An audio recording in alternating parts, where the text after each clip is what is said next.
दोस्तों, स्वागत है आपका हमारे YouTube चैनल पर। तो आइए हम लोग जैसा कि वर्ण विचार पे चर्चा कर रहे थे, तो अगर हम वर्ण विचार की बात करें तो वर्ण दो प्रकार के होते हैं, स्वर और व्यंजन। तो हम लोगों ने स्वर पे चर्चा कर लिया था और व्यंजन में भी हम लोगों ने जैसे कि स्वर से व्यंजन तक हम लोगों ने पढ़ लिया था पिछली क्लास में। तो आज की क्लास में हम लोग जो है बचे हुए व्यंजन को पढ़ेंगे। तो जो भी लोग हमारे चैनल पर नए हैं, हमारे चैनल को लाइक और सब्सक्राइब कीजिए, क्योंकि हमारे चैनल के माध्यम से आपको यूपी टेट और सुपर टेट की संपूर्ण कक्षाएं प्रोवाइड की जा रही है। देखिए, आप अगर यूपी टेट में संस्कृत विषय से यूपी टेट की परीक्षा देने जा रहे हैं तो 30 नंबर का संस्कृत आपका वहां से पूछा जाएगा। तो 30 नंबर देखिए बहुत होता है, एक एक नंबर से बच्चा फेल हो जाता है। तो 30 नंबर के लिए आप हमारे चैनल को सब्सक्राइब। यदि आप यूपी सुपर टेट का परीक्षा देने जा रहे हैं तो वहाँ पे जो संस्कृत होता है 10 नंबर का होता है और वहाँ पे संस्कृत अनिवार्य विषय के रूप में होता है। तो आपको वहाँ पे भी संस्कृत पढ़ने की ज़रूरत पड़ेगी। तो हम अपने चैनल के माध्यम से संस्कृत व्याकरण में जो भी क्वेश्चन पूछे जा सकते हैं सभी क्वेश्चन आपको तैयार कराएंगे 30 नंबर का। और 10 नंबर अगर आप यूपी सुपर टेट तैयारी कर रहे हैं तो भी आपके लिए ये क्लास महत्वपूर्ण होगी। और यदि जो भी बच्चे इंटरमीडिएट या हाई स्कूल में हैं और वो संस्कृत जैसे सब्जेक्ट्स जो लिए हुए हैं तो हाई स्कूल इंटर में, तो उनके लिए भी क्लास अच्छी हो सकती है यदि वो संस्कृत ग्रामर पढ़ना चाहते हैं, क्योंकि संस्कृत का जो व्याकरण होता है हाई स्कूल इंटर लेवल तक का ही जो है पूछा जाता है यूपी टेट सुपर टेट परीक्षा में। तो हम वही चीज़ यहाँ पे तैयार करा रहे हैं। और जो भी हमारा ये सिलेबस है इंटरमीडिएट तक की क्लास तक का ही है, तो सभी लोग के लिए क्लास अच्छी हो सकती है। पर यह है कि स्पेशली ये क्लास जो है यूपी टेट और सुपर टेट की परीक्षाओं के लिए है कि जो भी लोग जो है परीक्षा देने जा रहे हैं यूपी टेट या सुपर टेट की, तो हमारे चैनल को लाइक और सब्सक्राइब कीजिए। आइए क्योंकि हम आपको बहुत ही कम टाइम में बहुत ज़्यादा चीज़ प्रोवाइड करने की कोशिश करते हैं। हमारी क्लास जो बहुत छोटी क्लास होती है 15 मिनट की 10 मिनट की, लेकिन इतने ही कम टाइम में हम आपको जो है एक चैप्टर में बहुत सी ज़्यादा चीज़ों को आपको देना चाहते हैं। तो आइए हमारी क्लास को देखिए कोई ज़रूरी नहीं है कि आप बैठ के पढ़ रहे हैं तभी आपकी पढ़ाई हो रही है। आप अगर एक अच्छा नोट्स एक बार हमारी क्लास से देख के बना लेते हैं, लिख लेते हैं, तो चलते फिरते किसी भी टाइम आप मोबाइल ऑन करके यूट्यूब पे तो पढ़ा ही है, यूट्यूब से पढ़ सकते हैं। देखिए, हम नहीं कह रहे हैं कि आपको किसी भी टाइम आप मोबाइल ऑन करके सुन रहे हैं यूट्यूब से तो आपके माइंड में 100% ही जाएगा, ऐसा नहीं हो सकता है। लेकिन ये है कि कुछ तो आपको तैयार हो ही जाएगा। चलते फिरते भी आप अगर सुन रहे हैं, कोई भी काम कर रहे हैं, तभी आप यूट्यूब चला के रख दिए तो और क्लासेस देख रहे हैं तो अभी बहुत सारी चीज़ें आपके माइंड में, जैसे कि यूवल है क्वेश्चन जो हम आपको बता रहे हैं परीक्षाओं में किस तरह से आ सकते हैं, तो वो सब तो आपका तैयार हो जाएगा चलते फिरते भी। तो इस तरह से पढ़ाई देखिए करने का बहुत से तरीका होता है और हर बच्चे का पढ़ने का एक अपना अपना तरीका होता है। कुछ बच्चे बहुत ही ज़्यादा अच्छी इन्वायरमेंट में ही पढ़ना चाहते हैं जहाँ पे एकदम शोर शराबा नहीं हो, एक अच्छा टाइम टेबल उनके पास होता है तभी वो पढ़ सकते हैं, और इसके अलावा वो पढ़ाई नहीं कर पाते हैं। तो देखिए, पढ़ाई का भी अपना हर एक तरीका होता है बच्चे का। तो चलिए हम लोग बिना मतलब की बातों से दूर हट के चलिए क्लास की शुरुआत करते हैं। तो हम लोग व्यंजन पे चर्चा कर रहे थे। अगर हम व्यंजन की बात करें तो व्यंजन वे वर्ण होते हैं जिन वर्णों के साथ जिन वर्णों को जो है बिना अन्य वर्ण की सहायता से उच्चारण नहीं, यानी कि जब हम व्यंजन का उच्चारण करते हैं तो उसमें स्वर जो है शामिल हुआ रहता है। तो ये है व्यंजन। और व्यंजन की प्रकार की बात करें तो व्यंजन 3 प्रकार के होते हैं मुख्य रूप से, स्पर्श, अंतस्थ और ऊष्म व्यंजन। व्यंजन वर्णों में संयुक्त वर्णों व्यंजन के प्रकार में संयुक्त वर्ण को भी लिया जाता है, लेकिन इनकी गणना जो है माहेश्वर सूत्र के अंतर्गत नहीं की गई है। तो आइए हम बात कर लेते हैं। हम लोगों ने क से लेकर के माँ तक के जो व्यंजन होते हैं, यानी कि जो 25 वर्ण हैं क से लेकर के माँ तक के वर्णमाला में, ये जो है स्पर्श व्यंजन के अंतर्गत आते हैं। इसीलिए इन्हें जो कादियो माँ उच्चारण स्पर्शा एक सूत्र है, इस सूत्र से इसे जो है परिभाषित किया गया है। आइए क्लास हम यहाँ पे अपनी स्टार्ट करते हैं जहाँ से हम लोगों को पढ़ना है। तो हम लोगों ने स्पर्श व्यंजन पढ़ लिया था, कादियो माँ उच्चारण यानी कि स्पर्शा। स्पर्श व्यंजन में आपको कुछ याद नहीं रखना है, सिर्फ 25 व्यंजन होते हैं और का से लेकर के माँ तक के जो व्यंजन होते हैं वो स्पर्श व्यंजन कहलाते हैं। का से लेकर माँ तक के व्यंजन को आप स्पर्श व्यंजन कह सकते हैं। अगर हम स्पर्श व्यंजन की परिभाषा की बात करें तो का से लेकर माँ तक के स्पर्श व्यंजन ये वर्ड जो कंठ, ताल, मूर्धा, दंत आदि स्थानों से स्पर्श करने के कारण होने के बाद जो उचित होते हैं, इसीलिए जो स्पर्श व्यंजन यानी कि जो स्पर्श व्यंजनों को उच्चारण होता है कंठ, तालु, मूर्धा, दंत आदि स्थानों को स्पर्श करने के बाद उचित होता है, इसीलिए जो है स्पर्श व्यंजन कहा जाता है। इसके बाद है अंतस्थ व्यंजन। अंतस्थ व्यंजन जो है यड़ प्रत्याहार के अंतर्गत जो य, व,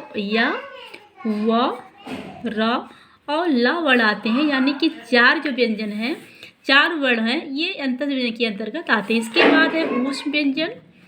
ऊष्म व्यंजन आप नोट भी बना सकते हैं।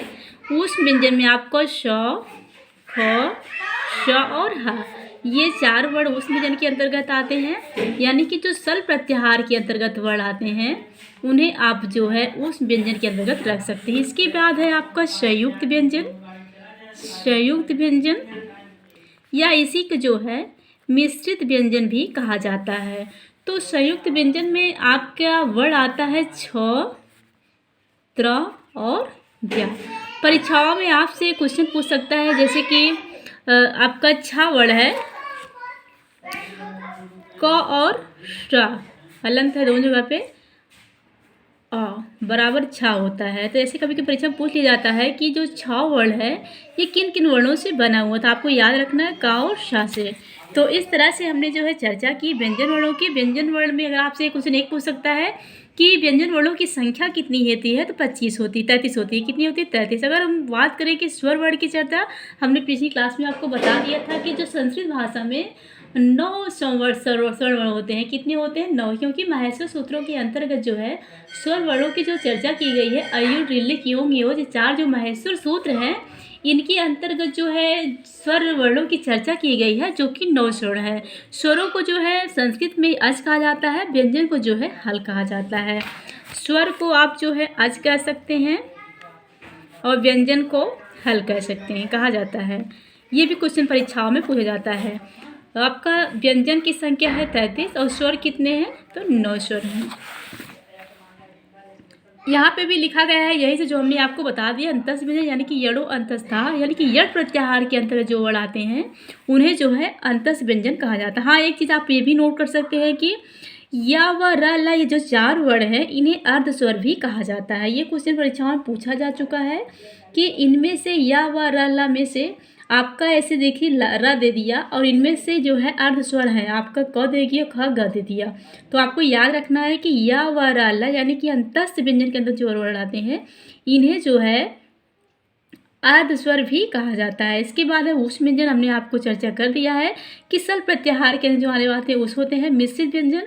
मिश्रित व्यंजन में आपके क, त, क, छ, त्र और ज्ञ, यानी कि क और श से छ, ता और रा से त्र, ज्ञ और ज्ञ से ज्ञ बना हुआ है यहाँ से। ये चीज़ आपको याद रखना है। इसके बाद है अयोगवाह। देखिए अयोगवाह से भी आपकी परीक्षा में यूपी टेट की परीक्षा में क्वेश्चन पूछा जा चुका है कि अयोगवाहों की संख्या कितनी है, ये क्वेश्चन आ चुका है। तो अयोगवाह की संख्या की बात करें तो 4 है, अनुस्वार, विसर्ग, जीवा मूली, उपध्मानी। अब हम बात कर लेते हैं कि अयोगवाह किन्हें कहते हैं। तो वर्णमृतिका यानी कि वर्णमाला में पढ़े हुए वर्णों के अतिरिक्त जो वर्ण बच जाते हैं इनकी गणना अयोगवाहों की जो है वर्णमाला यानी कि महसूर सूत्रों में नहीं की गई है। इसीलिए पढ़े न पढ़े जाने के कारण इन्हें जो अयोगवाह कहा गया है। क्या कहा गया है? अयोगवाह। अगर हम बात करें अयोगवाह के 4 हैं, आप संख्याओं को याद रखेंगे, कौन कौन से अयोगवाह में आते हैं इसको याद रखेंगे। अयोगवाह के अंतर्गत आपका आता है अनुस्वार, विसर्ग, जीवा मूली और उपध्मानी। आइए हम यहाँ पे चर्चा कर लेते हैं कि अनुस्वार क्या है। अनुस्वार ये जो बिंदु नहीं होता है ये अनुस्वार का बिंदु है और इसके बाद जो ये सड़क निशान लगता है ये जो है विसर्ग का है। ये है अनुस्वार का बिंदु, किसी भी वर्ण के ऊपर लगता है और विसर्ग जो है किसी वर्ग के बाद लगता है वर्ण के। ये जो है विसर्ग का चिन्ह है। तो जैसे हमने लिखा कि बालकम, तो बालकम में ये जो क के ऊपर आ नहीं लगा हुआ है, क के ऊपर जो बिंदु है यही बिंदु जो है अनुस्वार कहलाता है।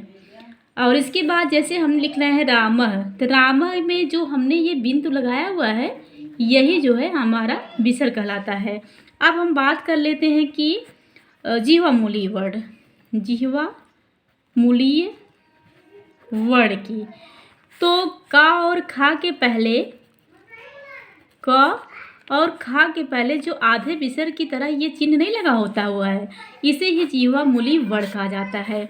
अगर हम बात करें उपध्मानीय वर्ण की, उपध्मानीय वर्ण की, तो प और फा, प और फा के पहले जो आधे विसर्ग जैसा चिन्ह लगा हुआ था इसे ही जो है उपध्मानीय वर्ण कहा जाता है। तो ये वर्ण चर्चा हुई अयोगवाह पे।